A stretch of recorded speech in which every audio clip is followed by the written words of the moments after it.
얼른 데리고 응급실을 데려갔어요. 그랬는데 그때 정말 천청병락 같은 얘기를 듣죠. 엄마는 먹지도 자지도 못하는 정말 통장 같은, 숨만 쉬는 통장 같은 사람이 되었어요.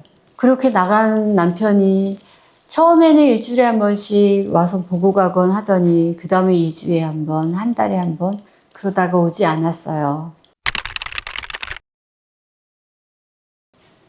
안녕하세요. 올라써니의 써니예요. 오늘 소개해야 할 책은요, 정기욱 작가님의 마른 뼈라는 책이에요.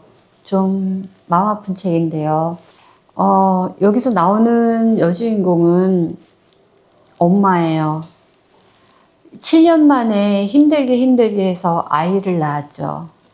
아이를 낳아서 너무 행복했어요. 아이를 낳는 그 순간, 그 덩어리를 품에 안았을 때 정말 세상을 다 가진 것 같이 행복했어요. 그 아이 때문에 너무 행복하고 즐겁고, 그리고 사는 맛이 났었죠. 아이가 웃는 모습에 세상을 다 웃는 것 같았어요. 젖을 물리면서 엄마의 마음은 정말 터질 것 같이 행복했어요. 그랬는데 3살 때 갑자기 열이 나는 거예요. 그리고 코피가 조금 나는 거야. 얼른 데리고 응급실을 데려갔어요. 그랬는데 그때 정말 천청병락 같은 얘기를 듣죠. 백혈병이라는 거예요. 급성 백혈병. 그래서 힘들게 됐다는 거야. 그 엄마는 너무너무 슬펐어요. 그럴 리가 없어요. 조금 열이 났을 뿐이에요. 코피가 조금 났을 뿐이에요. 얼마나 잘 뛰어노는 아이였는데요. 아니에요. 얼마나 잘 웃는 아이인데요. 그럴 리가 없어요. 다른 곳에 가보겠어요. 이러면서 다른 곳에도 가봐도 같은 내용이었어요.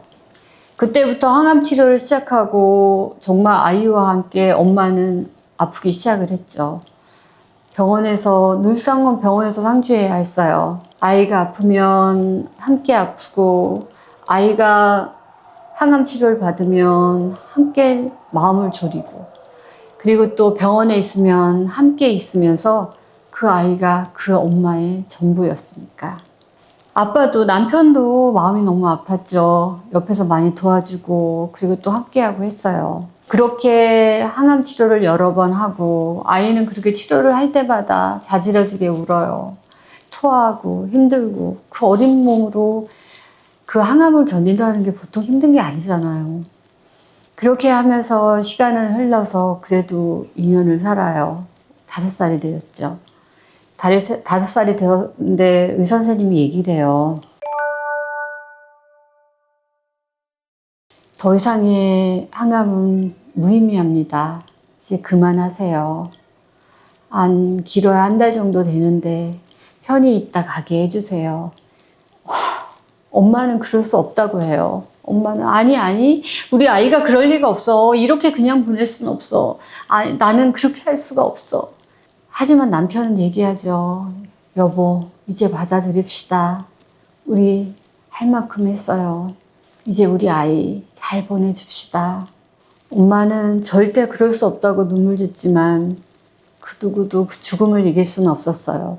그렇게 아이는 세상을 떠나요. 그 작은 몸을 화장하고 집으로 돌아와서 엄마는 먹지도 자지도 못하는 정말 통장 같은, 숨만 쉬는 통장 같은 사람이 되었어요. 정말 뼈밖에 없이 계속 말라갔죠. 남편이 너무 걱정이 되니까 자기 출근하고 나서 부인이 어떻게 있을까, 혼자 있다가 무슨 일을 할까 싶어서 그 부인 절친한 친구한테 돈을 주면서 부탁해요. 내 아내 옆에 있어주세요. 좀 보살펴주세요. 이러고. 그 친구가 얘기를 하죠. 아니에요. 돈은 필요 없어요. 그렇지 않아도 제가 옆에 있고 싶어 했었어요. 그리고 자주 보려고 했어요. 그런데 남편이 아니에요. 저는 너무 마음이 불편하니까 꼭 받아주세요. 그래서 이제 받아서 그 친구 옆에 계속해서 함께 해요. 그 두 친구는 같이 마음도 나누고 이야기도 하면서 밥도 해주고 그러면서 같이 먹기도 했는데 그 아이 엄마는 먹을 수가 없었어요. 거식증이 걸렸어. 스트레스로 인해서. 너무 마음이 아프니까 먹기만 하면 다 토하는 거야. 친구가 열심히 먹을 만한 걸 해줘요. 먹고 나면은 바로 뛰어가서 토해버리는 거야.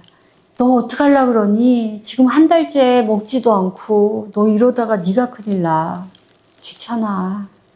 아이 없이. 그 아이는 저렇게 혼자 죽었는데 내가 이 땅에서 살 게 뭐가 있겠니? 너무 마음이 아팠어요. 내 아이, 가엾은 내 아이. 그 아이 없이 내가 무슨 세상을 살겠어. 차라리 나는 죽는 게 나아. 그 아이 엄마의 절규에 친구는 함께 같이 울어요. 그러면 안 된다고. 그렇게 아이 엄마는 죽으려고도 하고 힘든 시간들을 보내고 있었어요. 시간이 한참 흘렀는데도 엄마는 어떻게 일어날 생각을 못 하는 거야. 하지만 그래도 엄마니까 일어나서 항상 그 엄마가 아이를 위해서 천을 떼어다가 직접 만들어가지고 옷을 해입히곤 했었거든요. 그런데 갑자기 일어나서 아주 좋은 천을 떼어가지고 그걸로 손수건을 만들기 시작을 하는 거야. 그 아이의 사랑하고 보고 싶은 마음을 담아서. 그래서 손수건 하나씩 다 만들어가지고 거기다가 아이의 이니셜 수를 놔요. 그렇게 해가지고 정말 많은 손수건을 만들어서 아이를 기억하는 사람들한테 한 장씩 나눠줘요. 내 아이를 기억해 주세요. 그러면서 한 장씩 나눠줘. 그 손수건을 받는 사람들 모두 마음이 아팠죠. 아, 저런, 가엾어서 어떡하나. 그래요, 기억할게요. 좋은 곳에 갔을 거예요. 다들 덕담을 하면서 그 손수건을 받았어요. 하지만 엄마는 계속해서 마음이 풀어지질 않고, 정말 하늘이 원망스럽기만 했어요. 어떻게 이러실 수가 있어요? 그렇게 힘들게 나한테 주셔놓고 어떻게 이렇게 데려갈 수가 있어요? 계속해서 원망만 했죠. 그렇게 시간이 흘렀는데도 받아들이지 못했을 때 친구가 이 아이 엄마를 만났는데 얼굴이 더 안 좋아진 거야. 왜? 무슨 일이야? 무슨 일이 더 있겠니? 아이를 잃은 엄마가. 이제 남편하고 잠자리도 못하겠어. 나는 일상생활을 할 수가 없어. 뭔가 남편하고 나 사이에 장벽이 생긴 것 같아. 그렇게 이 아이 엄마는 남편에게도 마음을 열지 않았고 스스로 혼자 외로움을 선택했어요. 아이의 아빠도 이제는 지쳤죠. 도저히 아이 엄마 옆에서는 숨을 쉴 수가 없었어. 답답해서. 그리고 그 죽음에서 벗어날 수가 없으니까. 어느 날 짐을 쌌어요. 아이 아빠가. 회사 근처에 있는 원룸으로 가겠다고. 주말에 오겠다고. 힘들어서 일을 못하겠다고. 그렇게 나간 남편이 처음에는 일주일에 한 번씩 와서 보고 가곤 하더니 그 다음에 2주에 한 번, 한 달에 한 번 그러다가 오지 않았어요. 그 남편한테는 이미 다른 여자가 생겼던 거죠. 그렇게 하지만 이 아이 아빠는 그것조차도 별로 신경 쓰고 싶지 않았어요. 세상 삶에 아무런 의욕이 없었던 거예요. 그래서 그 친구가 우리 겨울산에 오를래? 오랜만에 우리 함께 산에 가자. 그래서 함께 산을 올라요. 산을 오르는데 산에 왜 사람들이 새들이 대피처로 쓸 수 있는 그 새집을 조금씩 만들어 놓은 게 있었어. 그곳에 보니까 까치가 있는 거예요. 그 안에 아기 까치가 있는지 엄마 까치는 계속 먹이를 물어다가 주고 떠나가고 하는 걸 한참 바라봤어요. 그리고는 쳐다보면서 이야기해요. 거기는 안전하니? 편안하니? 아이들은 괜찮니? 이러면서 모든 거에 그 아이가 있었어요. 그렇게 시간을 보내다가 어느 날 그 친구랑 자주 갔던 갤러리 카페가 있었어요.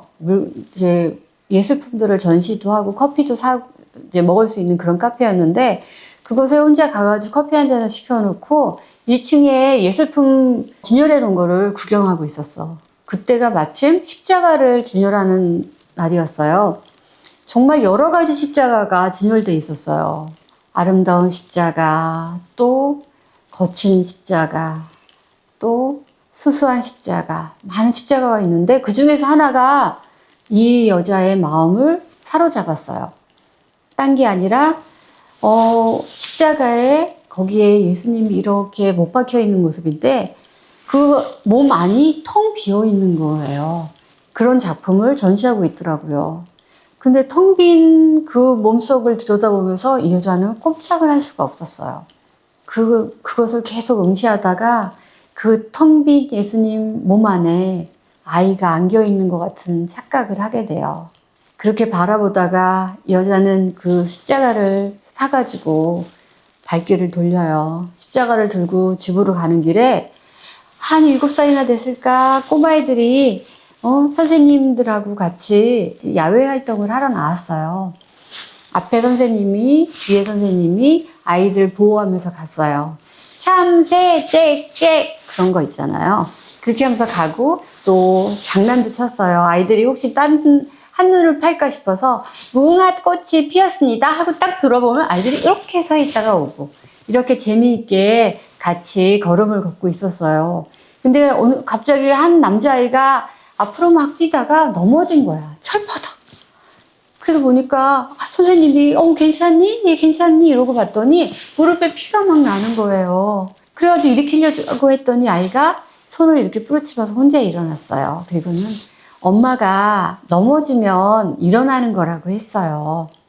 저는 울트라 슈퍼짱이라 일어날 수 있어요. 그리고 이 피나는 거는 제 가방에 손수건이 있어요. 그걸로 감싸면 돼요. 제가 제일 사랑하는 손수건인데 엄마가 땀나면 닦으라고 챙겨줬어요. 그 손수건으로 묶어놓으면 금방 날 거예요. 그러면서 손수건을 하나 꺼내는데 꽃무늬 손수건이었어요. 그 손수건은 바로 이 여자가 그 아들을 생각하면서 한 땀 한 땀 수놓았던 그 손수건이었어요.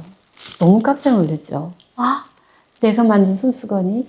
그러면서 선생님이 그 손수건을 받아서 여기 무슨 소가 있네. 김민우? 이게 뭐야? 모르겠어요. 원래부터 그렇게 돼 있었어요.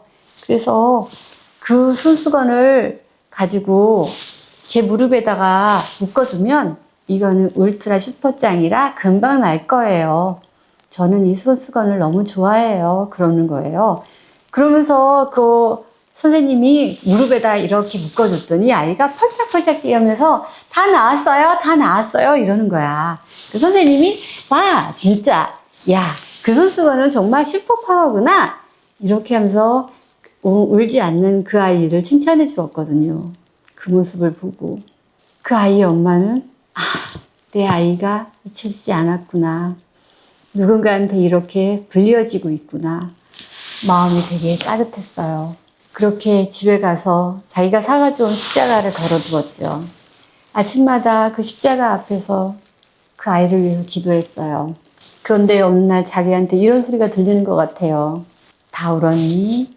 나를 많이 원망했니? 미워했니? 그리고 죽이고 싶었니?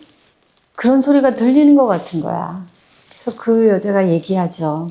네, 원망했어요. 미워했어요. 죽이고 싶었어요. 왜 내 아이를 그렇게 하셨는지. 그러면서 펑펑 울어요. 정말 몇 시간을 목 놓아 울어. 그러면서 뭔가 시원함을 느껴.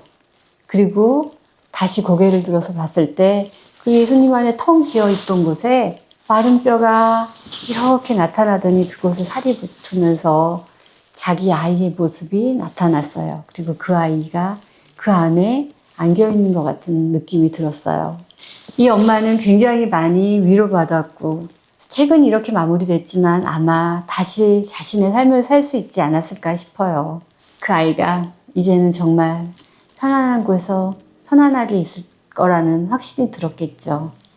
정말 아이의 죽음 너무 슬픈데 7년 만에 힘들게 얻은 아이를 잃었을 때 그 마음은 정말 어떻게 이루 말할 수 없는 슬픔이었을 거예요. 그 슬픔을 기도가면서 일어나는 그 여인의 모습을 보면서 우리 모두 정말 힘들어서 넘어져서 더 이상 일어날 수 없을 것 같아도 또 그렇게 살다 보면 또 다시 사라지는 게 인생이 아닌가 싶습니다. 어딘가에 의지하면서 또 사랑하면서 그리고 또 마음 편하게 다시 오늘을 살아보는 인생이었으면 좋겠어요. 구독과 좋아요 부탁드립니다. 써니였어요.